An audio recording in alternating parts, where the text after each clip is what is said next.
Counter to Mohammad Azam Khan, वो सवाल कर रहे हैं एनसीआरबी के आंकड़ों को लेकर, और इस बात में कोई शक नहीं, जिस तरह के आंकड़े 2017 के बाद से 10,990 लोग जख्मी हुए हैं, 16,284 एनकाउंटर हुए हैं पिछले इन 8 सालों में उत्तर प्रदेश में। मकसूद जी, पहली बात तो ये कि उत्तर प्रदेश के अंदर कानून का राज है। कोई भी अपराधी हो या पुलिस हो, सब कानून के दायरे में कार्य कर रहे हैं। कानून का राज या पुलिस का राज? मैं आप बात जो आपने प्रश्न पूछा है तो उत्तर भी सुनिए आप। कानून का ही राज है और उत्तर प्रदेश के अंदर या पूरे देश के अंदर सुप्रीम कोर्ट 2014 की गाइडलाइंस लागू हैं। यदि कहीं पर भी कोई पुलिसकर्मी भी दोषी होगा तो उसके खिलाफ भी कार्रवाई होगी। लेकिन महत्वपूर्ण बातें कुछ और भी हैं जिन पे हम सबको चर्चा करनी आवश्यक है। आज जरूरत इस बात की है, यदि इस तरीके के आरोप आ रहे हैं तो उन पे भी हमें गंभीरता से सोचना होगा। हम सरकार में है, हमारी जिम्मेदारी है।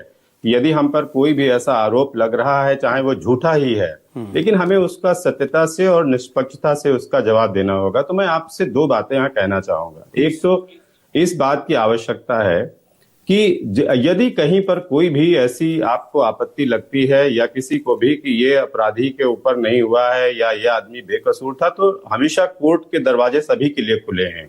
अदालत है, संविधान है। देश किसी एक आदमी की मर्जी से, किसी एक पार्टी की मर्जी से नहीं चल रहा है। और आप तो समाजवादी पार्टी के हमारे आजम खान साहब बैठे हुए हैं, ये शायद वही एक अंदर है एक बाहर हैं, और एक इनके नेता बाराबंकी में से इनके राष्ट्रीय प्रवक्ता हैं। कल दलित उत्पीड़न में FIR हो गई, अंदर हैं वो। अभी मैं बात उस पर भी करूंगा, लेकिन पहले हम जो बात कर रहे हैं, हर आरोप नियमों का पालन नहीं किया।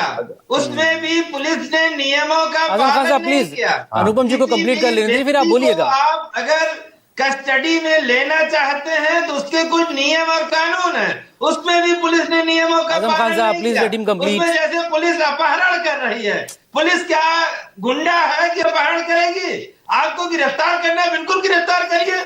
आपको गिरफ्तार करना, आप वारंट लाइए, गिरफ्तार करिए। कोई आपको अनुपम मिश्रा प्लीज कंप्लीट करें प्लीज, मुझे अभी वंदना जी से बात करनी है प्लीज। खान साहब को ये समझना पड़ेगा कि ये कानून और नियम। अभी CGM कोर्ट संभल ने क्या कहा?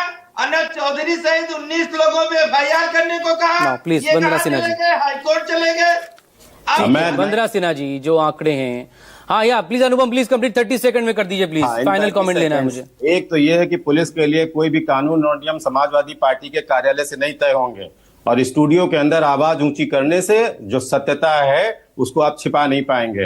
आपको कैमरे पर चिल्लाने की जगह यदि आपको लगता है कि कहीं गलत हुआ तो आप कोर्ट में चिल्लाइए। खाली स्टूडियो में बैठ करके आप समाजवादी